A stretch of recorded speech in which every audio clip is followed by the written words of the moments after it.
Hola a todos, bienvenidos a la Biblioteca de la Historia en un nuevo crossover con el podcast Héroes de Guerra 2.0 y estamos aquí de nuevo reunidos para hablar de un tema muy interesante que no es otro que los ganadores de la Cruz de Hierro extranjeros. Y cuando digo extranjeros me refiero a no alemanes.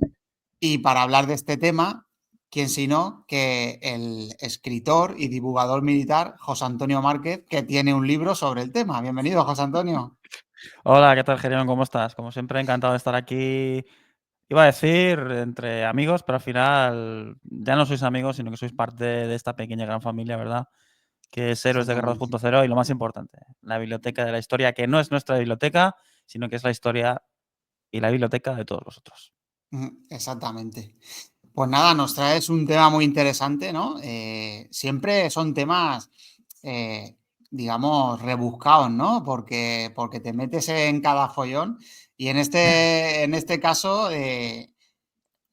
hablar pues eso, de los extranjeros, y cuando decimos extranjeros decimos a los no alemanes, ganadores de la Cruz de Hierro, ¿no? Durante la Segunda Guerra Mundial, periodo Sí, de 1939 al 45. La primera pregunta yo que te haría es, ¿esta cruz, había alguna distinción entre esta cruz y la cruz que se le da a los alemanes? ¿O cómo está el tema?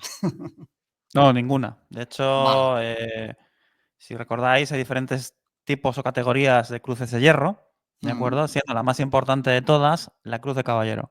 ¿Cuál es la Cruz de Caballero? Todos hemos visto en el cine, ¿verdad? El oficial alemán malo de turno, normalmente con monóculo, ¿verdad? Sobre todo si son películas de los años 60, sí. colgando esa cruz del cuello. Esa es la Cruz de Caballero, ¿de acuerdo? Para obtener la Cruz de Caballero tenías que realizar o grandes gestas en combate o grandes tácticas que supusieran en el campo de batalla un importante éxito para las fuerzas alemanas. Fuerzas alemanas o fuerzas aliadas que combatieran al lado de los alemanes. ¿Qué Ujú, quiere decir esto? Que cualquier oficial o soldado que combatiera junto a las fuerzas de la Wehrmacht, del ejército alemán, podía ser merecedor de esta condecoración. Por eso hubo, vamos a decirlo así, héroes de guerra de diferentes nacionalidades que combatieron como aliados del ejército alemán o ujú. vistiendo el uniforme alemán. En este caso, los divisionarios de la División 250, ya sabéis que fueron españoles. Entonces, en ese Exactamente. caso, reciben, ¿qué es lo que reciben? Condecoraciones alemanas. ¿De acuerdo? Entonces, hubo muchos extranjeros que ganaron esa Cruz de Hierro, pero si os parece, vamos a ir un paso más allá y vamos a hablar no de aquellos que ganaron la Cruz de Hierro, de segunda o de primera clase, porque son muchos los que ganaron dichas condecoraciones, sino que nos vamos a centrar en el top, vamos a decirlo así, de la orden de la Cruz de Hierro. En este caso, de la Cruz de Caballero, que ya sabéis, tiene diferentes grados, siendo la primera la Cruz de Caballero, luego hojas de roble, espadas, diamantes y luego hojas doradas con diamantes, etcétera, etcétera, ¿no? Pero Ujú, nos vamos a centrar principalmente, como digo, en la Cruz de Caballero y el resto de sus variantes. ujú. Pues muy interesante. La verdad que sí has comentado, pues eso, que junto a la Wehrmacht combatieron soldados extranjeros. Ya en programas anteriores hemos comentado el tema del, digamos, esa excepción que se hacía en un principio para pertenecer a las SS, ¿no? Que tenías que ser alemán, de raza aria y tal.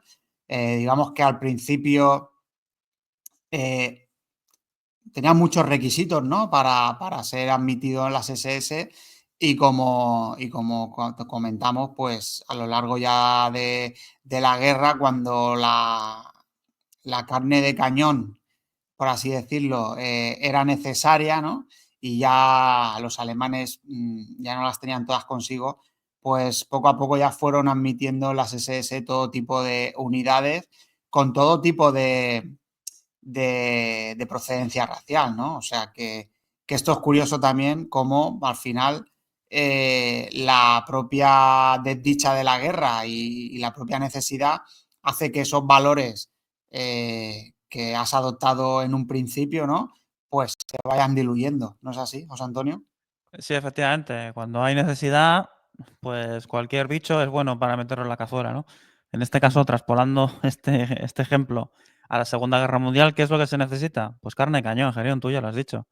No es lo mismo el ejército alemán en el 39 que el Ujú, ejército alemán del 45. No es lo mismo las Waffen-SS del 39 que las Waffen-SS del 45, que te puedes encontrar prácticamente todas las nacionalidades europeas en una o en otra división, efectivamente. ujú, Y esto fue lo que ocurrió. Alemania extendió la nacionalidad antes del 39 a todos los ciudadanos alemanes que hubieran nacido fuera de las fronteras del Tercer Reich. Es decir, es ujú, por eso que los austríacos luego son considerados también alemanes, entre comillas. Luego ujú, todos los hijos nacidos de padres alemanes en cualquier parte del mundo eran considerados automáticamente alemanes. Es por eso que tenemos héroes de guerra brasileños, que tenemos héroes de guerra chilenos, que estuvieron en las SS, por ujú, ejemplo. Por ejemplo, un oficial de artillería, ¿no? Muy conocido en Sudamérica, principalmente gracias a las redes sociales, porque como tienen muy poquitos héroes de guerra, vamos a decirlo así, extranjeros que combatieron en el Tercer Reich, pues siempre suele haber 2 o 3 nombres, ¿verdad?, que se suelen repetir mucho en grupos de aficionados a la Segunda Guerra Mundial.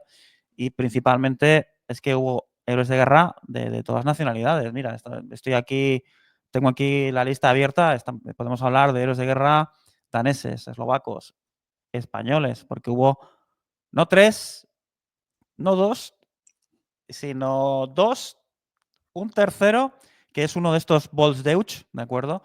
Porque Volksdeutsch es hijo del Tercer Reich, es decir, ujú, todo aquel que era nacido de padres alemanes en suelo extranjero. Pues, por ejemplo, hay uno de estos Volksdeutsch que gana la Cruz de Caballero siendo un piloto de combate. Nació en España, por cierto. Entonces, es uno de estos héroes de guerra español, entre comillas, que nació en España, pero era de origen alemán, porque sus padres eran alemanes. Sin ir más lejos, Kurt Nispel, el famoso tanquista de la Segunda Guerra Mundial, también pertenece a esta rama de los Volksdeutsch, porque él era checo. Él nació en Checoslovaquia, que luego posteriormente pues, fue anexionada por Alemania, pero de origen, estamos hablando que Kurt Nispel es un héroe de guerra extranjero, aunque sí es cierto, ¿no?, que se utiliza este paraguas del Volksdeutsch, ¿no?, para poder meter a muchas nacionalidades. Estonios, 4 de ellos, muy famosos todavía y muy reverenciados en Estonia, pese a que estos 4 héroes estonios, por ejemplo, ganadores de la Cruz de Caballero, pertenecieron y vistieron el uniforme de las Waffen-SS. Cosa bastante ujú. curiosa y cosa que para aquellos ciudadanos europeos que no son estonios, pues no lo entienden. Porque claro, hay que recordar, por ejemplo, que Estonia combate, vamos a hacerlo así, al lado de los alemanes, porque querían quitarse de encima el yugo soviético. Y es que Estonia lo pasa Claro. muy mal bajo control soviético. Entonces, al igual que Ucrania, por ejemplo, en el momento en el que llegan los alemanes, que son igual de malos o peor, ¿verdad? Pues automáticamente se unen y pasan a formar parte del ejército alemán y les ayudan en su esfuerzo bélico, ¿no? Por ejemplo, hay un militar, del cual pues, ahora a lo mejor podemos hablar, que es de origen ruso, Ujú. que está emparentado con la familia de los zares, que acaba vistiendo el uniforme de las Waffen-SS. ¿Por Ostras. qué? Por convicción. Por convicción, porque él estaba en contra de ¿quién? De los comunistas. Porque Ujú. claro, él y su familia se tienen que exiliar de la Unión Soviética y durante la huida, pues algunos miembros de su familia son capturados y asesinados, su madre es violada en una cárcel comunista, en fin. Había muchos de estos héroes que vistieron, repito, el uniforme en alemán o bien el uniforme de las Waffen-SS, eh, no por necesidad, sino por convicciones políticas. De hecho, si hablamos, ¿no?, de la división extranjera de voluntarios, la división Ujú. española, hubo muchos que acudieron a combatir al frente del Este para combatir el comunismo y Sí. también para devolver el guante, devolver el favor, entre comillas, que Alemania hizo apoyando a los nacionales durante nuestra cruenta guerra civil, ¿no? Ujú. Entonces, pues estos héroes de guerra, repito, podía ser forzados por diferentes motivos o por convicciones políticas y ejemplos hay muchos. Hay héroes finlandeses, hay héroes holandeses, húngaros, italianos, que hay bastantes, japoneses, que tenemos 2, letones, que tenemos bastantes, rumanos tenemos también una lista bastante larga, un suizo también, por cierto, maloso, dudoso, entre comillas. Neutral, pero Neutral. combatiendo. Este no lo era tanto. Este no lo era tanto. Y luego balones, es decir, franceses, entre franceses, belgas, ¿no? Que están ahí dudosos, pues hubo 3, ¿no? Siendo el más famoso de ellos aquel que fue llamado el hijo de Hitler, ¿no? Que es León de Glel, por ejemplo, que es uno de Sí. estos héroes de guerra famosos de las Waffen-SS que era de origen extranjero, es decir, no era alemán de nacimiento. Claro, imagino yo que la cantidad de condecoraciones dadas según la nacionalidad, imagino yo que sería esas naciones que sí que apoyaron a los nazis, siendo aliados Ujú. o de alguna manera eh, siendo en algún momento no beligerantes, ¿no? Como España y tal, pues imagino que cuanto más apoyo hubieran prestado a los nazis, más posibilidad que entre sus nacionales hubiera condecorados con la Cruz de Hierro, ¿no? ¿Es así? Pues imagino que Exacto. italianos. Ujú. Exacto, no es lo mismo, ¿verdad? Tener una división, como en el caso de los españoles, ¿no? Que tener a todo el ejército Claro. involucrado en el esfuerzo bélico de guerra, ¿no? Y en varios frentes, en el frente del este, en el norte de África, como es el caso de los italianos. Entonces, por razones obvias, o los rumanos, por ejemplo. Ujú. Entonces, es razonable pensar que estos soldados van a tener, en líneas generales, más condecoraciones alemanas. ¿Por qué? Pues por el esfuerzo bélico de guerra, indudablemente. Es más fácil encontrar más ganadores o más héroes de guerra en todo un cuerpo de ejército que en solamente una división, como he dicho, poniendo de ejemplo, ¿verdad?, a la división española de voluntarios. Luego ya si hablamos de pequeños grupúsculos de otras nacionalidades, como por ejemplo los británicos, pues sí es verdad que hubo un pequeño grupo británico de las Waffen-SS bastante dudoso. Hubo uno de ellos que consiguió una condecoración. Entonces, entre toda la Segunda Guerra Mundial, hubo un británico de que al menos tengamos constancia de que recibió una condecoración, ¿no? Entonces, no una cruz de hierro en este caso, sino otra condecoración por resultar herido en combate, pero no deja de ser una condecoración alemana, ¿no? Entonces, pues, como vemos, para poder calcular el número de condecoraciones que una nacionalidad u otra podía conseguir, indudablemente el número al final es un dato muy importante a tener en cuenta. Claro. El tema de esa repartición de condecoraciones o de cruces de hierro, ¿cómo estaba distribuido? Porque imagino que darían a gente que combatió en divisiones de las SS, a soldados que combatieron con el GER, con el ejército, y claro, también están las otras 2 ramas del ejército, la Luftwaffe y la Kriegsmarine. Exacto. ¿Encontramos soldados extranjeros que combatieron con la Kriegsmarine y con la Luftwaffe condecorados? Porque ya Ujú. hablaremos, supongo que el grueso estará en las SS y en el GER, ¿no? Pero la curiosidad sería esa, ¿no? O sea, un extranjero combatiendo en la Kriegsmarine o en la Luftwaffe, que fueron condecorados. Sí, sí, sí, indudablemente sí que hubo héroes de guerra extranjeros que combatieron tanto en la Fuerza Aérea Alemana, la Mm, Luftwaffe, y que recibieron esa cruz de hierro o esa cruz de caballero. Y lo mismo ocurre también en la Kriegsmarine. Curiosamente, en la Fuerza Submarina, porque hubo 2 capitanes de submarino que recibieron sendas condecoraciones durante la Segunda Guerra Mundial. Bueno, aquí un poquito de trampa, porque alguno de ellos era un Volksdeutsch, ¿verdad? claro. Un hijo de alemanes nacido en el extranjero, por ejemplo, en Rumanía, ¿no? Me parece, quiero Mm. recordar. De hecho, se le llamaba el vampiro de los mares. Os podéis imaginar por qué, ¿no? Sí, por Entonces, Vlad Tepes. entonces, claro, exacto. Entonces, efectivamente, normalmente, ¿verdad? Tenemos la falsa impresión de que los extranjeros solamente combaten principalmente vistiendo el uniforme de las Waffen-SS. Lo cierto es que hubo, a ver, el número obviamente es una cifra que puede variar en base a las fuentes que consultemos, pero hubo al menos entre 1 y 2 millones de extranjeros que combatieron en las ramas del ejército alemana durante la Segunda Guerra Mundial. Puede ser, repito, la Fuerza Aérea, la Armada o el ejército de tierra. Principalmente donde más condecoraciones nos vamos a encontrar, pues es principalmente en las Waffen-SS y también en el ejército de tierra, indudablemente. Claro. Bueno, el número es abismal, ¿eh? Es un número enorme, ¿eh? Esta Sí, sí, sí. cantidad de... Pero claro, también tenemos que tener en cuenta bueno, al principio de la guerra hubo muchos que apoyaron a los alemanes de una manera u Ujú, otra. Y entonces, ujú. claro, ahí es Exacto, donde vemos el número, ¿no? exacto. Claro, es que en todos los países, eh, digamos que era una época muy políticamente hablando, con dos extremos muy claros, que era pues el nacionalsocialismo, fascismo, Ujú, contra el comunismo, ¿no? El marxismo. ujú. Y claro, Correcto.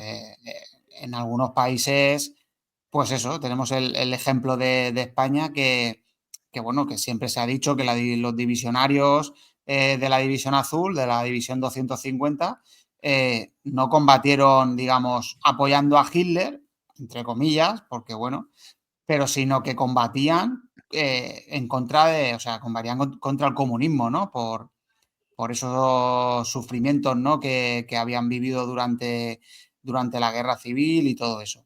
Ujú. Y claro, Correcto. luego, pues eso, tenemos italianos, rumanos, como has comentado, y claro, unos cuantos países, bueno, tenemos también, como has comentado, estonios, lituanos, letones, que por ejemplo los lituanos es curioso porque, por ejemplo, en Lituania nos encontramos durante la Segunda Guerra Mundial a los hermanos del bosque Ujú. que Sí. combatieron muy vehementemente contra los soviéticos, contra los rusos, y, y estos sí que iban, o sea, no apoyaban aunque sí que en algún momento supongo que les favorecería los avances de los nazis, pero estos combatieron tanto a soviéticos como a nazis. Exacto, exacto. Entonces vemos que en algunos países llega a haber incluso una pequeña guerra civil Mm, dentro de estos países. Principalmente podemos poner, por ejemplo, ¿verdad? Los estados bálticos, en los que llega un momento en el que hay, por ejemplo, estonios en las Waffen-SS y estonios en el Ejército Rojo. Y sí. entonces, hay algunos momentos durante la Segunda Guerra Mundial, principalmente en el 44, que tienes a estonios luchando contra estonios Sí. en estas batallas, lo cual pues no deja de ser curioso, ¿verdad? Creo que hay una película que se llama 1944, Estonia, por cierto, que recoge este hecho. Y la mitad de la película es un protagonista de las Waffen-SS estonio Mm, y la segunda mitad de la película es un oficial o un suboficial soviético estonio.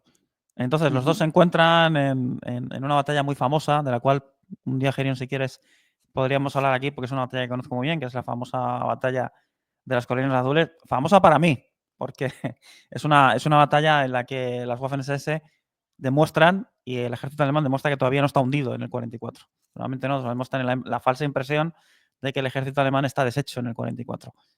Pero 27.000 hombres son capaces de detener a más de 100.000 hombres y más de 200, 300 carros blindados en una franja de terreno bastante pequeña, bastante reducida. Y esto lo hacen los alemanes en esas batallas, en las batallas de las Colinas Azules. De hecho, los estonios llaman hoy a esa batalla la batalla de las Termópilas estonias, de Ostras. la debacle que el Ejército Rojo sufrió en esa batalla, en la que estonios y alemanes combatieron en una proporción de 27-1 y aún así ganaron. Bueno, ganaron. Consiguieron mantener las líneas y Mm, los soviéticos se retiraron. Así que imagínate la matanza que hubo ahí, tanto de soviéticos como también de miembros de las Waffen-SS, de los cuales la mitad, por cierto, eran de origen estonio, porque al fin y al cabo los estonios, ¿qué era lo que hacían? Defender su tierra. Aunque, repito, esta batalla se conoce con el nombre de la batalla de las Waffen, de las batallas la batalla de las Waffen-SS europeas, porque hubo muchas nacionalidades de soldados de las Waffen-SS en esa batalla. Tenías daneses, tenías noruegos, tenías estos estonios, tenías letones, creo que también hubo también incluso algún balón. ¿Por qué? Pues por lo que he comentado, ¿no? Porque llega un momento en el que hay tan pocas unidades que todo lo que tienes lo llevas al frente. Y eso fue lo que pasó. Y por esta batalla, además, Felix Steiner, que es uno de los grandes generales olvidados de las Waffen-SS, acabaría siendo condecorado con las espadas para su cruz de caballero. Si mal no recuerdo. Pues muy interesante. Bueno, ¿por dónde continuamos, José Antonio? ¿Quieres ir directamente a hablar de, digamos, de esos soldados que ganaron la Cruz de Caballero? ¿O quieres hablar de algún tema en especial antes de meternos de lleno con los personajes? Vale, pues si te parece, bueno, podríamos hablar, por ejemplo, de la División Azul. No lo vamos a hacer porque yo creo que eso Merece pocas aparte. merece un podcast aparte, Ujú. efectivamente. Pero por dar unas breves pinceladas, ¿no? Hemos estado Sí. hablando de números de condecoraciones. La División Azul ganó, es decir, todo el conjunto de soldados que combatieron allí, ganaron unas hojas de roble, 2 cruces de caballero, 2 cruces alemanas en oro, 138 cruces de hierro de primera clase y aproximadamente unas 2.300 o 1.400 cruces de hierro de segunda clase. Que para ser una división que no llega a combatir desde el 39, sino que combate un tiempo, vamos a decir, relativamente corto en la Ujú. Segunda Guerra Mundial, es una gran cantidad de condecoraciones para el tiempo, repito, en el que estuvo en activo. Y tienen acciones de combate muy meritorias que, repito, que merece la pena hablar de ellas en otra ocasión. Un dato Oh, también que normalmente no se suele tener en cuenta, Gerion, a la hora de la entrega de estas medallas, es que a veces estas medallas, hay que decirlo también, eran utilizadas ¿como qué? Como cambio de favores políticos. ujú. Es decir, a veces, ¿no? Para favorecer o para llevarte bien con un Estado aliado, se le solían entregar medallas y condecoraciones a los responsables políticos de dicho país. Normalmente, si estamos hablando del Tercer Reich, ¿qué es lo que va a haber al lado del Tercer Reich? Dictadores, en su mayoría. Entonces, por ejemplo, una cruz de caballero de estas gran importantes condecoraciones se llegaron a entregar a Joan Antonescu, que para quien no lo sepa, fue el dictador rumano durante la Segunda Sí. Guerra Mundial. Ujú.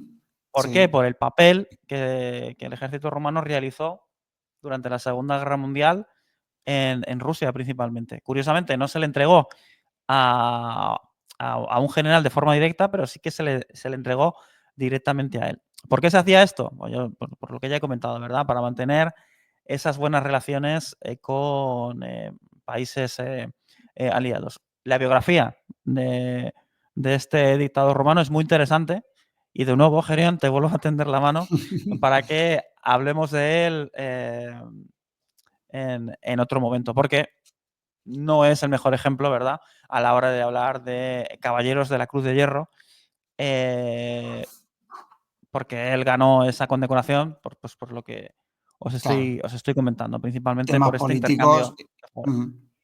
Temas políticos y no de guerra propiamente dicho, sino de combatir en el campo de batalla, ¿no? O sea que realmente, Exacto, pues eso, no tiene mérito, ¿no? Si ese es el tema. exacto. Luego, bueno, no lo hemos comentado, aunque creo que sí lo hemos hecho en algún otro programa. Normalmente las medallas pueden ser al mérito militar o pueden ser por acciones de combate y por valor. Ujú. Entonces, hay algunas condecoraciones en algunos países que solamente se entregan por acciones de combate que van más allá del deber. Recordemos Medalla del Honor, por ejemplo, el título de héroe de la Unión Soviética. Esto no ocurre con la Cruz de Hierro. En la Cruz de Hierro se puede ganar por realizar, por ejemplo, 5 misiones de combate a Ujú. bordo de un submarino, por realizar 20, no sé, 20 misiones de exploración en un avión, o se puede ganar también la Cruz de Caballero, ¿por qué? Por participar en una campaña y sobrevivir a ella, Ujú. por ejemplo. Entonces, también, ya lo hemos comentado, ¿verdad? Si eres un oficial de alta graduación, puedes ganar la Cruz de Hierro y la Cruz de Caballero si tus hombres bajo tu mando realizan acciones notables que pueden cambiar el curso de una batalla, mantener la línea del frente, tomar una ciudad, etcétera, etcétera. Es por eso que vamos a encontrar en la historia de la Cruz de Caballero durante la Segunda Guerra Mundial algún general de alta graduación de otras nacionalidades que han recibido ese premio precisamente por este tipo de actos, porque las unidades bajo su mando han realizado acciones notables. Normalmente, ¿verdad? Tenemos, retomando este hilo, ¿verdad? Como hilo conductor de lo siguiente que voy a comentar, es muy habitual el pensar que los italianos no hicieron nada durante la Segunda Guerra Mundial y que prácticamente, ¿verdad? Cuando veían al enemigo, soltaban los rifles y pies para que os quiero, ¿no? El caso es que no es así. El caso es que hubo muchos italianos que combatieron muy duramente a lo largo de toda la Segunda Guerra Mundial. Entonces, hay un oficial de Estado Mayor que fue el jefe de Estado Mayor italiano durante la Segunda Guerra Mundial, que luego lamentablemente pues, acaba de una forma bastante dramática, que es Hugo Caballero. Hugo Caballero es responsable de las fuerzas italianas que combaten en Yugoslavia, en Grecia, en el norte de África y en el frente del este.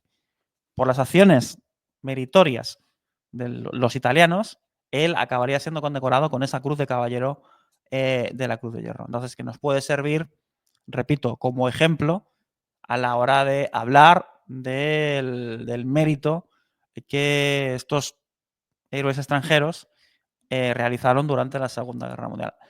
En otras ocasiones es todo lo contrario. Hay una acción de combate meritoria que es digna de admiración porque el oficial ha puesto su vida en peligro. Hay un oficial austriaco, por ejemplo, llamado Robert Colley, que es capitán, que durante la Segunda Guerra Mundial consigue detener un T-34 con una pistola.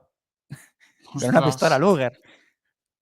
Vale que eso le acaba costando una pierna, pero bueno, son cosas que pasan. Entonces, ¿cómo lo hace? Bueno, este es un oficial que venía combatiendo desde el 39, ¿de acuerdo? Entonces, participa en Polonia, participa en la campaña de Francia y en un año determinado de la Segunda Guerra Mundial en el frente del Este, él tiene que proteger una ciudad, concretamente bueno, una aldea más bien, más que ciudad, por el que sabe que van a pasar soldados enemigos y no tienen armas pesadas. Y en ese momento aparece un contingente soviético liderado por qué? Por un T-34 y detrás del T-34, ¿qué es lo que van? Soldados. Entonces, a los soldados, pues más o menos les puedes tener bajo control con unas MGs que tenían los alemanes, con granadas, etcétera, etcétera. Pero el tanque se seguía acercando a la posición en la que los alemanes estaban. Entonces, Robert Colley, que ese es el nombre de este oficial, sabía que normalmente los tanquistas soviéticos, en ese momento, ¿verdad? Tenían la costumbre de dejar el qué? De dejar la escotilla abierta del tanque. ¿Para qué? Para huir en caso de que vieran algún enemigo o el carro empezara a arder, etcétera, etcétera. Normalmente, si eres un buen tanquista, ¿verdad? Lo que sueles hacer es cerrar la cúpula y a combatir. Entonces, él lo sabía. Y entonces, sabiendo esto, cogió su pistola Luger y salió corriendo en dirección al T-34. Es decir, cargó contra él. Mientras que los soldados soviéticos que iban detrás empezaron a disparar. Entonces, él, haciendo zigzag, consigue evadirse del fuego de armas ligeras, subirse al blindado, que el blindado además le disparó, subirse a la cúpula, abrir la cúpula del comandante del T-34 y acabar con toda la tripulación del T-34 con la Luger.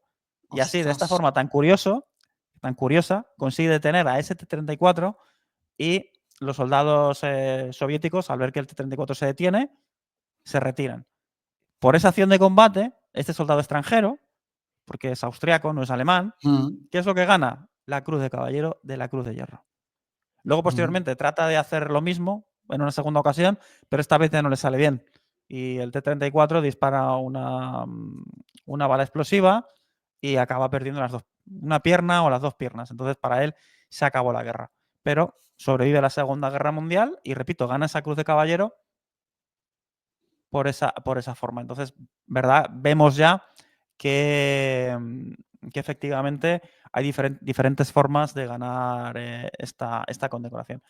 Hay en otras ocasiones, hay generales que tienen que combatir, que llegado el momento, las unidades enemigas están muy cerca y tienen que recurrir ¿a qué? A las armas para combatir contra el enemigo. Esto lo hace un general italiano llamado Ugo de Carolis, que muere en el frente del Este.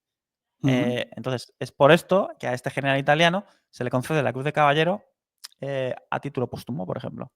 Entonces, vemos, ¿no? También que a veces la Cruz de Caballero podía ser entregada a título póstumo si el oficial había hecho méritos para conseguirla. no solo los oficiales o soldados de baja graduación, sino también generales, tal y como hemos visto en este ejemplo, sin desviarnos demasiado, ¿verdad? Que es este Hugo de Carolis. Luego, bueno, tenemos también generales rumanos como Corneliu de la Galina, que también realiza un importante papel y una importante gesta con los hombres que tiene bajo su mando, y es por eso que es condecorado con la Cruz de Caballero. Y bueno, como puedes ver, Gerión, podríamos seguir así hasta casi el infinito, porque héroes de guerra los hubo no solo en las ramas del ejército, sino también en otras muchas ramas, como por ejemplo la aviación, sin ir más lejos. Pues si quieres, claro, de los que has ido comentando, los has comentado así muy de pasada, pero si quieres hablarnos de alguno más en especial, sobre todo por la curiosidad de la procedencia, pues adelante, ¿no? Porque has comentado anteriormente que había uno que era chileno. Ah, sí, sí. Bueno, pues si quieres podemos hablar de él. Vale. Sí, hablamos porque bueno, sí que es una figura, repito, bastante conocida por aquellos aficionados a la Segunda Guerra Mundial latinoamericanos. Quizás no es tan conocido en España. Es Peter Hansen, que es un oficial de las Waffen-SS. Fue uno, yo creo que el único, por no decir uno de los pocos, oficiales de alta graduación alemanes, recordemos, ¿no? Con este titulillo, ¿no? Que se les daba de Volksdeutsch, que nació en Sudamérica, más concretamente en Santiago de Chile, en 1896. Era hija de padre alemán y de madre italiana, o sea que ya vemos, ¿no? Que incluso tenía ya varias nacionalidades, sí. Y Los bueno, padres ya eran aliados del eje. sí, desde luego. Entonces, tenemos un oficial de alta graduación de las Waffen-SS raro en el sentido de sus orígenes, y en segundo lugar, porque hablaba, por razones obvias, español, alemán e italiano. Algo bastante raro, repito, en oficiales de alta graduación. Es que él se llega a marchar a Europa nada más estallar la Primera Guerra Mundial. ¿Por qué? Esto es muy importante. Porque él no vive en Alemania, ¿de acuerdo? Cuando estalla la Primera Guerra Mundial, él tiene 22 años. 16, no, 20 años, perdón. Pero es que su padre, desde la más tierna infancia, le ha inculcado el qué, que él es alemán. Eres alemán, amor a la patria, amor al Kaiser y todo ese tipo de cosas. Estalla la Primera Guerra Mundial y Peter Hansen, oriundo de Chile, se cruza el Atlántico y dice, aquí estoy. Y voy a combatir en la Primera Guerra Mundial. Aunque bien es cierto, ¿verdad?, que no llega a combatir hasta 1916. Pero aún así, pues bueno, tuvo tiempo para vivir y para sentir en sus carnes lo que fue la terrible y cruel, ¿verdad, Gerión? Primera Guerra Mundial, ¿verdad? Con Sí. esa guerra de trincheras, guerra estática que causó tanta sangre y tanta mortandad en la Primera Guerra Mundial, principalmente, ¿verdad?, en el frente occidental. Y, Acabó siendo... y tantas enfermedades mentales por Claro. todos esos traumas que vivieron en todos esos soldados, ¿no? Es una cosa de las que no se suele hablar mucho, pero es algo muy patente después de la Primera Guerra Mundial, después de la Gran Guerra, todas esas imágenes que tenemos sobre esos soldados que hacen muecas extrañas, hacen movimientos involuntarios de, pues eso, aparte de los gases que se lanzaron en la Primera Guerra Mundial, que eran gases que atacaban al sistema nervioso. Además, muchos de ellos psicológicamente acabaron tan destrozados que eran apenas, pues eso, carne y huesos, pero como se Sí. suele decir, se les había ido el alma. Bueno, aunque no es el objetivo del podcast de hoy, es un tema bastante interesante, el tema de la psicosis de guerra en la Primera Guerra Ujú, Mundial. que, como ya sabéis, no se trató. Es decir, Ujú, se conoce la psicosis de guerra durante la Primera Guerra Mundial, pero no hay especialistas, no hay gente que trate a toda esa gente que sufre estrés postraumático. ¿Por qué? Pues muchas veces, ¿verdad? Quizás os habéis hecho esta pregunta y nadie os la ha respondido. ¿Por qué no se trató esta psicosis de guerra a estos veteranos de la Primera Guerra Mundial? Porque la sociedad era diferente, en el ujú, sentido de que el hombre es el responsable de la familia, tienes que ser un tío duro, tienes que guardarte los problemas para adentro. Esto era, a grandes rasgos, ¿verdad?, a nivel europeo. Entonces, se esperaba que el hombre fuera alguien duro y que tenía que tragar todo, todo, ¿verdad? Básicamente era una sociedad muy machista ujú. en ese sentido. Hoy, afortunadamente, ¿verdad? Pues hemos evolucionado como sociedad y determinadas enfermedades mentales, principalmente, ¿verdad? La psicosis de guerra, pues sí que es tratada hoy en día. Esto se debe Ujú, a que la sociedad ha evolucionado en ese sentido. En la Segunda Guerra Mundial sí que había algunos psicólogos, sí que había algunos psiquiatras, pero no estaban todavía especializados en ese sentido. ujú, He hablado, he conocido a algún veterano de guerra que sufrió estrés de combate y es como, "Ay, no puedes ver nada, bueno, no pasa nada, queda aquí una semana y ujú. cuando se te pase, al frente". Y Sí. eso le pasó, por ejemplo, a Gunther Tolzek, si recuerdas, ¿no? El bueno de Gunther, que fue un Ujú. Oberleutnant que combatió en la Segunda Guerra Mundial, del cual ya hemos hablado aquí en la Biblioteca de la Historia. Amigo mío, ya tristemente fallecido, pues su primer día de combate él pierde a toda su unidad, pierde 80 hombres, él es el único superviviente. Él sufre estrés postraumático en su primera acción de combate y se queda ciego. O sea, es decir, Sí. por ese estrés de combate, él no puede ver, a pesar de que no ha sufrido ninguna herida. Es decir, estrés de guerra. Ujú, Y la atención médica que recibe en el hospital de campaña es como, venga, unas pastillitas, túmbate en la cama y en el momento en el que veas, para la guerra. Y eso fue lo que le ujú. pasó. Y esta persona sufriría, desafortunadamente, estrés postraumático el resto de su vida, hasta los 100 años que cumplió. Entonces, pues Exactamente. para que veamos que afortunadamente, pues hemos evolucionado como sociedad y entendemos que estos soldados, estos veteranos que combaten en esas duras condiciones y que viven esas vivencias terribles, que desafortunadamente hoy en día cualquiera de vosotros puede ver en YouTube, Ujú, lamentable y tristemente, podéis ver cómo salta en pedazos un soldado de una nacionalidad o de otra en un conflicto o en otro, pues eso te insensibiliza en cierta forma.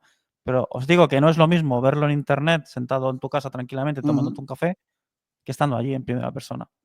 Es Exactamente. algo muy, muy, muy diferente. Sí, bueno, aprovecho para recomendar ese programa que hice con José Luis Torres de Cuadernos de Ilógica sobre la historia del estrés, síndrome de estrés postraumático, en el que hacemos un repaso a toda la historia y contamos cómo se denominaba en épocas pasadas a esta enfermedad, a este mal, que como has comentado, pues afectó a tantos soldados, sobre todo pues las grandes guerras, ¿no? Primera Guerra Mundial, Segunda Guerra Mundial, que claro, a mayor intensidad del conflicto es normal que se den muchos más casos. Y estos Ujú, conflictos fueron atroces. Luego tenemos posteriormente que llamó mucho la atención y de la que se han hecho películas es la Guerra de Vietnam, ¿no? Que también muchos soldados estadounidenses volvieron a casa muy tocados y ujú, bueno, la verdad que sí, un tema muy interesante y bueno, pues eso, desgraciadamente hasta que la ciencia no fue avanzando y ciertos estigmas se fueron, digamos, dejando de lado, pues no se trató el problema con la seriedad y con la rotundidad que merecía. Ujú. ujú. Correcto. Y bueno, regresando, ya he hecho A este Chile, pequeño bueno, a Chile no, a Chile. ya, Bueno, ya a nuestro a amigo Europa. chileno. Sí, bueno, pues acaba la Primera Guerra Mundial. Este caballero había combatido principalmente en el cuerpo de artillería. El Tratado de Versalles, ya sabéis, limita el ejército alemán a 100.000 soldados. Ujú, Él trata de formar parte de ese cuerpo de oficiales, de ese cuerpo del nuevo ejército alemán del periodo de entreguerras, pero no lo consigue. Entonces se ve forzado a regresar ¿a dónde? Regresar a ujú, Santiago de Chile. Al fin y al cabo era donde vivía allí su familia. Entonces, no sabemos muy bien lo que hace hasta el 33. En el 33, ya sabéis, las cosas en Alemania cambian y sube al poder, ¿quién? El dictador alemán, Adolf Hitler. En ese momento, Peter Hansen regresa a Alemania. Pasa a formar parte directamente de las SS e inmediatamente pasa a formar parte posteriormente de las Waffen-SS. Entonces, durante todo ese tiempo se especializa en qué? En el arma de artillería, pero dentro de las Waffen-SS.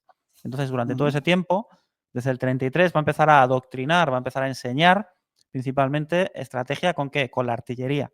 Hasta que finalmente las necesidades de la guerra hacen que este oficial tenga que ir a combatir. Esto ocurre en 1943 y él pasa a formar parte de una división, de la división letona que combate las Waffen-SS, la Division Letiche, o Letiche, creo que espero haberlo dicho bien, y participa en la batalla de Kursk, por ejemplo. Y luego, posteriormente, pasa a formar parte de la división número 29 de las Waffen-SS. 29, no sé cómo decirlo, 29ª, no lo sé. 29ª. 29ª, así que no me echéis la bronca en los comentarios, que siempre lo hacéis. Compuesta principalmente por qué? Por italianos. Esta división tiene una curiosidad muy interesante o muy curiosa, es que la mayoría de los miembros de esta división eran miembros del Partido Fascista Italiano, de tal forma que parece ser que Peter Hansen ayudó a formar parte a esta división, a reunirla y a formar parte de su Estado Mayor. ¿Por qué? Os preguntaréis. ¿Que la madre de Peter Hansen de dónde era? Italiana. Peter Hansen que hablaba italiano. Entonces, es por eso que Peter Hansen pasa a formar parte del Estado Mayor de esta unidad, entrena y adiestra a qué? A la alta oficialidad que va a formar parte de esta división, porque él ya ostentaba el rango de coronel en las Waffen-SS. No solo esto, sino que además durante su carrera militar, a partir de Kursk, es condecorado con la Cruz de Hierro segunda clase y primera clase, además de otras condecoraciones repito, de menor importancia. Y luego, posteriormente, participa en labores antipartisanas, concretamente en Italia, en Piamonte, parece ser. Entonces, bueno, ya entendemos, ¿no? ¿Verdad? Que la lucha antipartisana, pues, no es lo mismo que combatir en el frente del Este. Aunque sí que llega a participar posteriormente en la batalla de Anzio en la primavera de 1944. Y luego, posteriormente, pues se retira junto con su división a Roma, sin poder impedir el avance aliado. Sigue combatiendo contra las tropas aliadas que poco a poco, ¿verdad?, van adentrándose en Italia. Su unidad es obligada a retirarse el 4 de junio de 1944 y escapa milagrosamente del cerco aliado, en el que la mayoría de sus hombres fallecen o son capturados. Y bueno, a pesar de todo, no llega a conseguir, repito, la Cruz de Caballero de la Cruz de Hierro. Aunque no pudo regresar a Chile al finalizar la Segunda Guerra Mundial, pero sí que permaneció en Alemania hasta el final de sus días en 1967. Parece ser que no pudo regresar a Chile por su pasado en las SS. Entonces parece ser que Chile quizás puso algún tipo de restricciones a aquellos que combatieron, repito, en este tipo de unidades. Y esta es, a grandes rasgos, la biografía de Peter Hansen. Iba a decir que Chile no, pero bueno, para Sudamérica partieron muchos nazis, ¿no? Camuflados. Tuvieron como puente España. Aquí quedaron bastantes ocultos, ¿no? Haciéndose pasar por otras personas. En ciertos casos, digamos, escondidos por el régimen de Franco. En otros casos, como he dicho, haciéndose pasar por otras personas. Me consta que aquí cerquita, aquí en Denia, en la provincia de Alicante, fue un escondite para bastantes de ellos y alguno bastante famoso. Y bueno, y por mencionar, como hemos mencionado Sudamérica, Argentina fue un país que acogió a bastantes nazis, Ujú. acogió entre comillas, ¿no? Y otro país al que huyeron fue también Brasil. O sea que al final muchos tuvieron suerte y, bueno, y lograron escapar de todos los juicios, ¿no? Que hubieron a posteriori, ¿no? Sí, sí, sí, claro, hombre, quitándose de en medio para no, para no ser capturados, así es una forma, ¿verdad? Ujú, Ilícita, obviamente, de evadir a la justicia. Y eso fue lo que muchos acabaron haciendo. Si hablamos de la Armada, por ejemplo, ujú, hubo uno de estos ganadores, no de la Cruz de Caballero, pero sí de la Cruz Alemana en Oro, que fue capitán de submarino, que curiosamente, ¿verdad? Nació en Asia, concretamente en China. ¿En qué país asiático? Pues las fuentes, lamentablemente, difieren. Lo que sí queda claro es que su madre era de origen chino. Entonces, ujú, debía de llamar muchísimo la atención este oficial de la Kriegsmarine porque era rubio, con los ojos azules, pero tenía los ojos rasgados.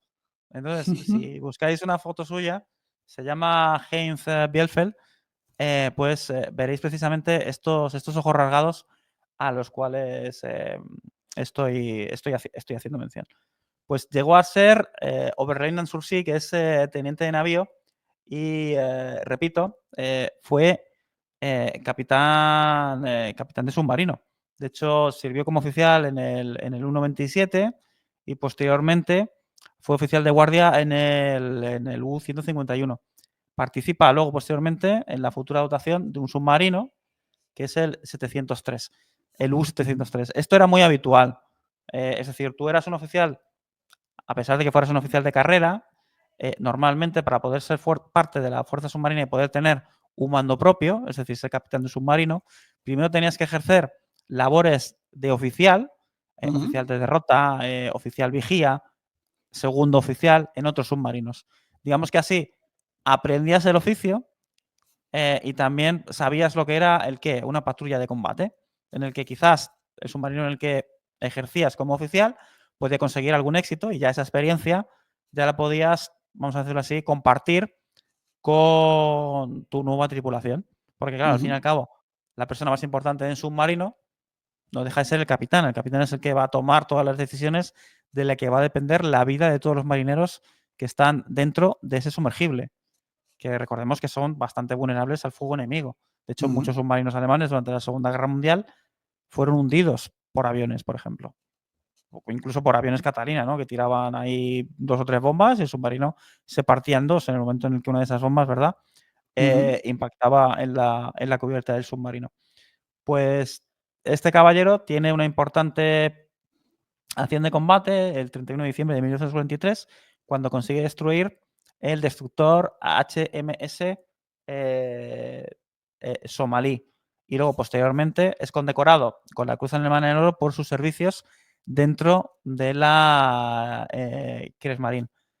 Concretamente, su submarino se pierde en abril del 44, cerca, por cierto, de la bahía de Vizcaya, por un anda, avión de la clase Sunderland, que bueno, tira una, no sé si es una carga de profundidad o una bomba, pero finalmente lo que hace es que el submarino en el que él servía, el U-1222, se hunde con sus 56 tripulantes. Y uf, repito que esto era algo muy, muy, muy habitual en la Segunda Guerra Mundial. mm.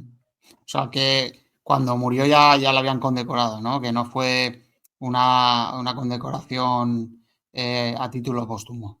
Exacto, en este caso sí que había recibido ya Ujú, la cruz alemana en oro. Luego también hay que tener en cuenta que no es lo mismo hundir vamos a decir así, un carguero que un buque de guerra. Normalmente los buques de guerra, principalmente cuando hablamos de destructores, son bastante esquivos a la hora y difíciles de impactar con un torpedo porque son mucho más pequeños que los grandes cargueros, que normalmente eran las presas principales de estos submarinos, porque la fuerza submarina, recordemos, fue creada no para hundir buques de guerra, sino para hundir principalmente el qué, buques mercantes.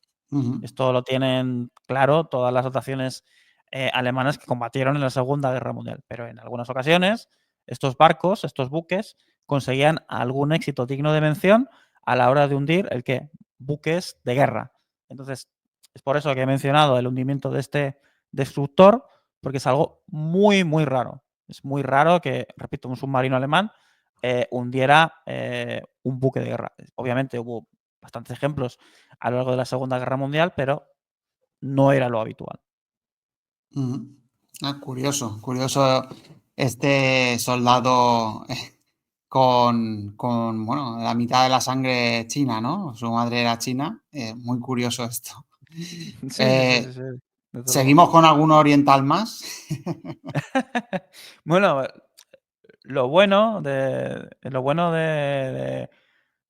hablar de héroes extranjeros es que hay decenas y decenas de héroes de guerra que ganaron estas condecoraciones. ¿Quieres que hablemos del vampiro de la Kriegsmarine? Vale, Que yo creo sí. que antes, bueno, le hemos mencionado.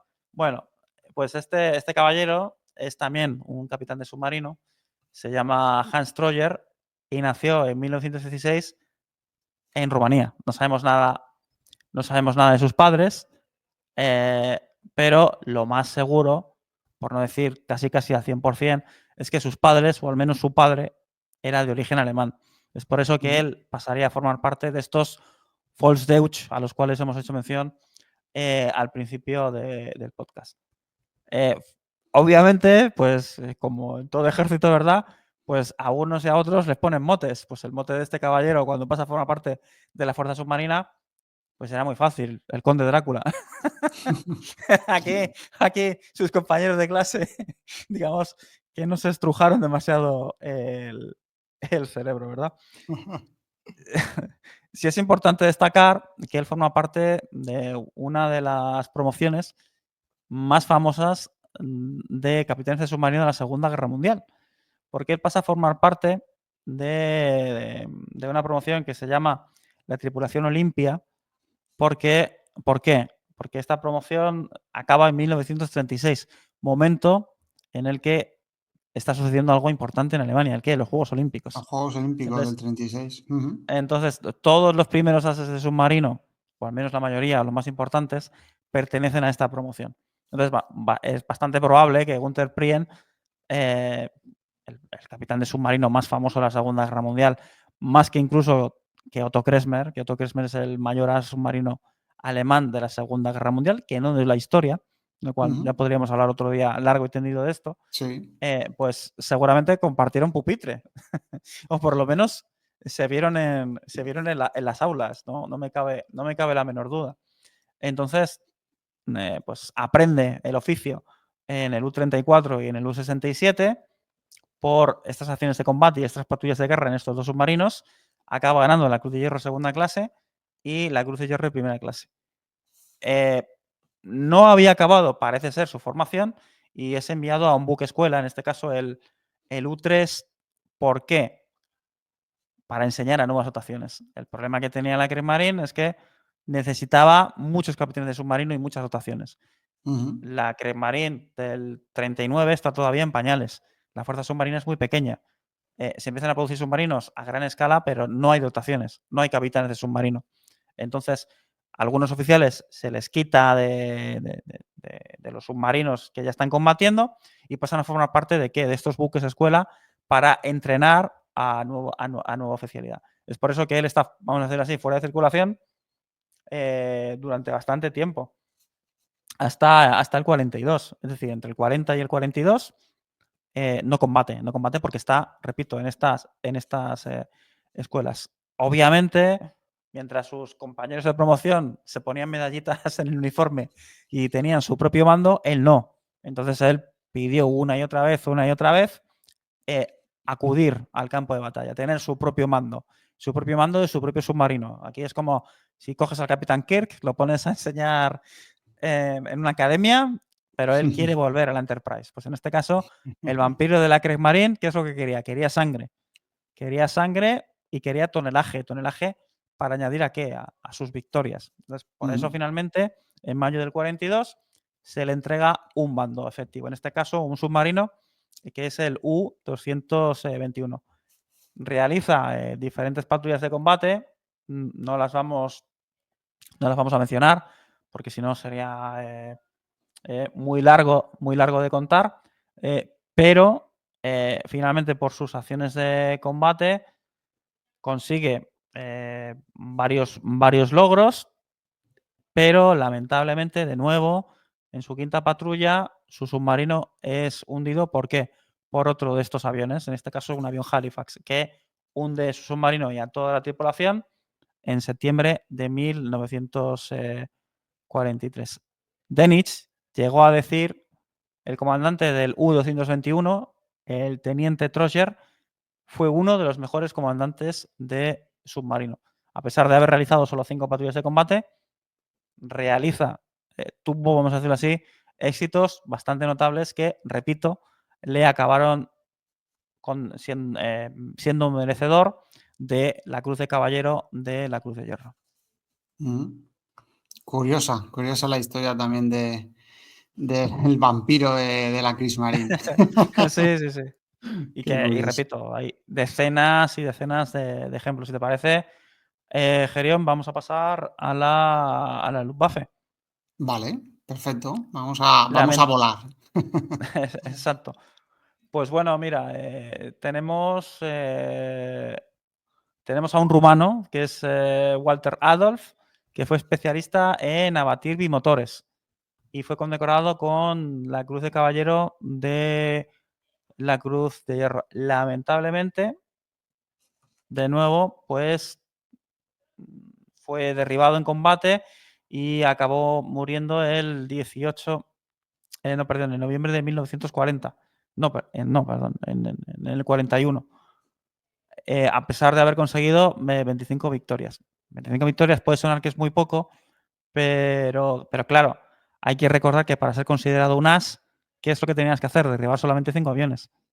Entonces, Ujú, esa era la tónica, vamos a decir así, general al inicio de la Segunda Guerra Mundial. Entonces, en el momento en el que tú derribabas 5 o 10 aviones, se te solía condecorar ¿con qué? Con la Cruz de Caballero de la Cruz de Hierro. Entonces, es por eso que Molders, por ejemplo, cuando derriba 10 aviones, se le condecora con la Cruz de Caballero. A este oficial se le condecora tan pronto con la Cruz de Caballero porque hasta ese momento los mejores ases alemanes tenían 20 victorias, 25. Entonces, él formaba parte de esa élite, de esa primera élite que tiene la Fuerza Aérea Alemana. Es por eso ujú, que no nos debe extrañar que en el 42 o en el 43, para que un piloto alemán pueda conseguir esa misma Cruz de Caballero que a este oficial le costó 10, 12 derribos, necesita derribar 100 aviones o más. ¿Por qué? Porque no es lo mismo luchar contra la Fuerza Aérea francesa, por ejemplo, o contra la Fuerza Aérea belga o la Fuerza Aérea ujú. polaca, que contra la Fuerza Aérea soviética. Había muchos aviones Claro. soviéticos y los alemanes empezaron a acumular éxitos tras éxitos tras éxitos. Entonces, si a todos esos pilotos les hubieran tenido que dar la Cruz de Caballero por derribar solamente 10 aviones, ya os digo yo que no habría metal suficiente en toda Alemania para construir los Tiger 1 que se fabricaron durante la Segunda Guerra Mundial. Porque que un piloto alemán pudiera derribar 5 aviones era muy fácil en el frente del este. ¿Por qué? Por la gran cantidad de aviones que el ejército soviético producía. Entonces, es por eso que tuvieron que cambiarse los estándares para conceder la Cruz de Caballero a los soldados o a los pilotos que formaban parte de la Fuerza Aérea. Ujú. Hubo también un Lo curio- piloto, sí, Sí, te iba dime, a Gerión. decir que lo curioso de este, de este Walter Adolf era que había combatido en la Guerra Civil Española, ¿no? Sí, correcto, correcto. Es por eso que él forma parte de esa primera élite de pilotos de combate. ¿Por Ujú, qué? Porque cuando empieza la Segunda Guerra Mundial, sí, ya existe la Fuerza Aérea Alemana, pero es que ya hay pilotos de combate dentro de la Fuerza Aérea Alemana que tienen 1 derribos y 2 experiencia de combate. ujú. Esos pilotos, ¿en qué se convierten? En la élite de la Luftwaffe Ah, durante la Segunda Guerra Mundial, en sus primeras etapas, obviamente, en el 39, 40 y luego ya cuando se abre el frente del este, ya es una historia completamente diferente. Galán ha ganado los diamantes en el 40, 41, pero tiene menos de 100 derribos. ujú, Entonces, vemos claramente la gran diferencia. Si lo comparamos con Erich Hartmann, que consigue más de 350 derribos, dices, ostras, pues es que no lo entiendo. Pues para eso hay que tener en cuenta esos detalles que, repito, estoy mencionando, ¿no? Mm, Y luego, también, por ejemplo, esto jugó en contra de los pilotos alemanes. ¿Por qué? Porque no es lo mismo combatir en la Guerra Civil Española, en la que mm, determinadas tácticas podías realizar para derribar los vetustos aviones republicanos, que contra los pilotos soviéticos o los pilotos ingleses, por ejemplo, ujú, durante la batalla de Inglaterra. Entonces, esa experiencia también acabaría jugando también en contra de estos ases de las primeras etapas de la Segunda Guerra Mundial. Porque a veces no querían escuchar a otros pilotos que ya habían adquirido experiencia de combate en el frente del este o combatiendo contra pilotos británicos principalmente durante la batalla de ujú, Inglaterra. Es por eso que claro, muchos de ellos fallecen. Esta primera élite de pilotos, Molters fallece, por ejemplo, ujú, en la segunda Guerra Mundial. Y de hecho, cuando su cadáver aún está frío, es cuando Goering se acerca a Adolf Galland y le dice: oye, se ha muerto tu amigo, pero no pasa nada, hombre, ahora ocupas tú su lugar. Y de esta forma tan poco ortodoxa, Hermann Goering le dice a Adolf Galland, en el entierro de su mejor amigo, que va a ser ahora el máximo responsable de la fuerza de casas de la Luftwaffe durante la Segunda Guerra Mundial. Pues esto sucede y esto es real. Y esto Adolf Galland lo llega a comentar en sus memorias, ¿no? Llega a decir que de esta forma, repito, tan poco ortodoxa y con tan poco tacto, el máximo responsable de la Luftwaffe le nombra sucesor de su compañero, difunto, fallecido en combate. joder, qué delicadeza, ¿no? Ninguna, Goering. ninguna. Sí, sí, sí. Pero bueno, ya hemos visto, ¿no? Que el rey ha muerto, larga vida al rey, ¿no? Es decir, se ha muerto el oficial que está a cargo de la fuerza de cazas, necesito a alguien. Ah, mira, este oficial yo creo que me sirve. Ujú, Y al final, pues fue lo que hace y al final Galán decide aceptar, repito, esa promoción, ¿no? Hay ujú. pilotos soviéticos que llegan a combatir la Luftwaffe, que son condecorados con la Cruz de Hierro. Esto sucede, por Ostras. ejemplo, con un héroe de guerra que además es héroe de la Unión Soviética. O sea, es que fijaos, o sea, es que imaginaos a un héroe de la Unión Soviética, Ujú, pero no un héroe cualquiera, un héroe de la Unión Soviética. O sea, es decir, un héroe que es condecorado con el título de héroe de la Unión Soviética eh, por realizar 60 misiones de combate. Concretamente, Simon Trimovovich Bichov, espero haberlo dicho bien. Eh, pues es derribado, es capturado por los alemanes y posteriormente, ¿qué es lo que hace? Pasa a combatir con la Luftwaffe. Porque de los pilotos de los cientos de miles de prisioneros que tiene el ejército alemán retenidos en campos de concentración o en campos de prisioneros, ujú, eh, el caso es que, ¿qué es lo que necesita Alemania? Soldados. Necesita soldados, ingentes cantidades de soldados. Entonces, si puede utilizar a algunos oficiales que sean afines a los intereses alemanes, que hablen alemán o que hayan pertenecido al ejército soviético, pero que a cambio de una paga, a cambio de ciertos privilegios, puedan conseguir que algunos pilotos, algunos soldados combatan en el ejército alemán, pues mejor que mejor. Porque así el ejército alemán, ¿qué es lo que va a tener? Más pilotos, más soldados. ujú. ¿Para qué? Para llevar a la tituladora de la guerra. Pues esto sucede con este piloto. Este piloto finalmente, pues llega a volar con el ejército alemán y llega a combatir y a derribar aviones enemigos. Y bueno, recibe diferentes condecoraciones, pero es capturado por los americanos, luego es trasladado a la Unión Soviética y finalmente pues es declarado culpable de alta traición y ejecutado en el 47. Un final que creo que era de esperar, ¿verdad? Estaba diciendo eso. Tenía el micro mutado, pero estaba diciendo eso, que era de prever que si se salía con vida después de perder la guerra a Alemania y haber luchado junto con los alemanes, pues era de prever que fuera justiciado por los soviéticos, ¿no? Claro. Luego, bueno, tenemos pilotos suizos, pilotos croatas, tenemos al mejor aviador no alemán de la Segunda Guerra Mundial que consiguió la mayor cantidad de derribos, pues es un piloto finlandés. Hay que recordar que en la guerra de continuación, Finlandia, ¿a quién apoya? Apoya a los alemanes cuando invaden la Unión Soviética. Entonces, la Fuerza Aérea finlandesa combate en aviones alemanes.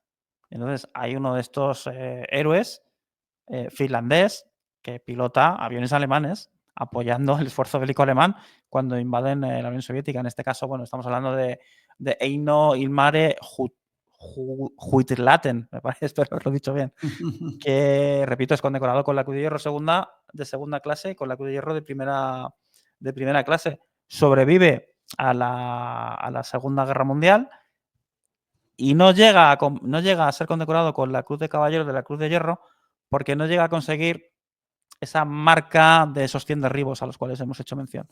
Él llega a derribar 58 aviones, pero al derribar esos 58 aviones se convierte, entre comillas, en el mejor piloto aliado de toda la historia. ¿Por qué? ¿Por qué? Vamos a comentarlo también, porque luego Finlandia se cambia de chaqueta también, ¿no? Y le acaba declarando la guerra a los alemanes, ¿no? Entonces, pues principalmente es por eso, ¿no? Quizás si hubiera llegado a las 100 victorias, 150, pues hubiera sido condecorado con la Cruz de Caballero. Sí que hubo también pilotos españoles que fueron condecorados por el ejército alemán, pero ninguno de ellos, repito, acabaría ganando la Cruz de Caballero de la Cruz de Hierro, pero alguno de ellos sí que ganó la Cruz Alemana en Oro, que es el paso intermedio que hay entre la Cruz de Hierro de primera clase y la Cruz de Caballero. Pues muy interesante. Me gustaría que hablaras de algún español, ya que estamos. Vale, pues si te parece vamos a hablar del más mítico de todos, porque hay dudas sobre si ganó su medalla o no, que es Miguel Ezquerra. Miguel Ezquerra es un soldado español que parece ser acabó alcanzando un importante cargo dentro de las Waffen-SS. Cuando me refiero a cargo, me refiero a graduación. Y fue el oficial español que combatió en el ejército alemán una vez que la División Azul se retira, que alcanzó la mayor graduación posible durante la Segunda Guerra Mundial. No sabemos su fecha de nacimiento porque sabemos que nació entre 1903 y 1914 porque él trató siempre, entre comillas, ¿no?, de tapar y de ocultar detalles sobre su figura para tratar de mantener ese misterio, ¿verdad?, en torno a su figura. Sí es él participa en la Guerra Civil Española como teniente. Posteriormente pasa a formar parte de la División Azul, regresa a España, pero él quiere seguir combatiendo. Él quiere pasar a formar parte del ejército alemán, porque él se siente en cierta forma en deuda con Alemania por lo que hizo Alemania, lo que hemos comentado antes, ¿no? Por lo que hizo Alemania durante la Guerra Civil Española en la que apoyó el bando nacional. Entonces, él atraviesa los Pirineos con otros españoles que también desean seguir combatiendo en la Segunda Guerra Mundial. Entonces, tras una peripecia por los Pirineos junto con otros españoles, llega a Francia. Y allí, pues, tras diferentes, vamos a decirlo así, rocambolescas historias, que pueden ser verdad o no, finalmente acaba siendo, que creo que es coronel, me parece, con una unidad española combatiendo ¿dónde? En Berlín. Entonces él tiene aproximadamente entre 150 y 200 españoles bajo su mando, formando parte ¿de qué? De las Waffen-SS. Entonces, en algunas ocasiones, el ejército alemán y concretamente también las Waffen-SS creaban unidades específicas con misiones de corta duración. Esto lo habréis oído muchas veces. Kampfgruppe, grupo de combate, ¿no? Pues él tenía su grupo Ezquerra, ¿de acuerdo? La unidad de Ezquerra, porque eran soldados de las Waffen-SS, todos españoles, que estaban, repito, bajo su mando. aquí surge la duda. ¿Ezquerra combatió en Berlín o no? Sí que combatió en Berlín. Sabemos que sí que también tuvo esa alta graduación y que muy seguramente fue condecorado con la Cruz de Hierro de segunda clase y primera clase. Si leéis su biografía, muy pequeñita, fácil de encontrar, que se llama Berlín a vida o muerte, los datos que comenta ahí, los lugares que él narra durante sus acciones de combate luchando contra los soviéticos, parecen bastante fehacientes. Es decir, él escribiendo se nota que conoce Berlín, que sabe cómo moverse cuando él menciona tal plaza, tal hotel y determinados datos históricos, son ciertos, son correctos. Luego ya cuando te pones a analizar un poquito más en profundidad, pues descubres que Ezquerra es capaz de recorrerse Berlín en ruinas 5 kilómetros en media hora. Hombre, y de estar donde están todos los fregados, ¿vale? O sea, es decir, si, yo qué sé, si en una plaza hay una brecha del frente, él está allí. Si hay justamente en el sur 10 minutos después otro combate, indudablemente no pudo ser así. Entonces, no hay duda de que Miguel Ezquerra, en su propia autobiografía, la decora un poco, Gerión, ya sabes, ¿no? Que nos gusta hablar muy bien de nosotros, principalmente, ¿verdad? Cuando tenemos ciertas edades ya, ¿verdad?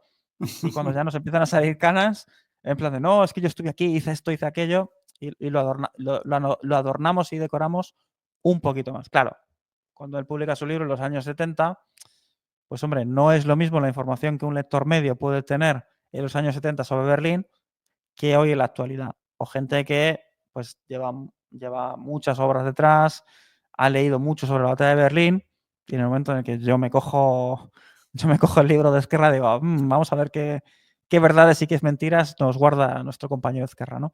Pues ahí es donde rechina. Y luego él también dice que durante la batalla de Berlín tiene un encuentro con Hitler y que Hitler le ofrece la nacionalidad alemana en el momento en el que además Hitler le condecora en persona con la Cruz de Caballero. Y Hitler le dice, además te nombro ciudadano alemán.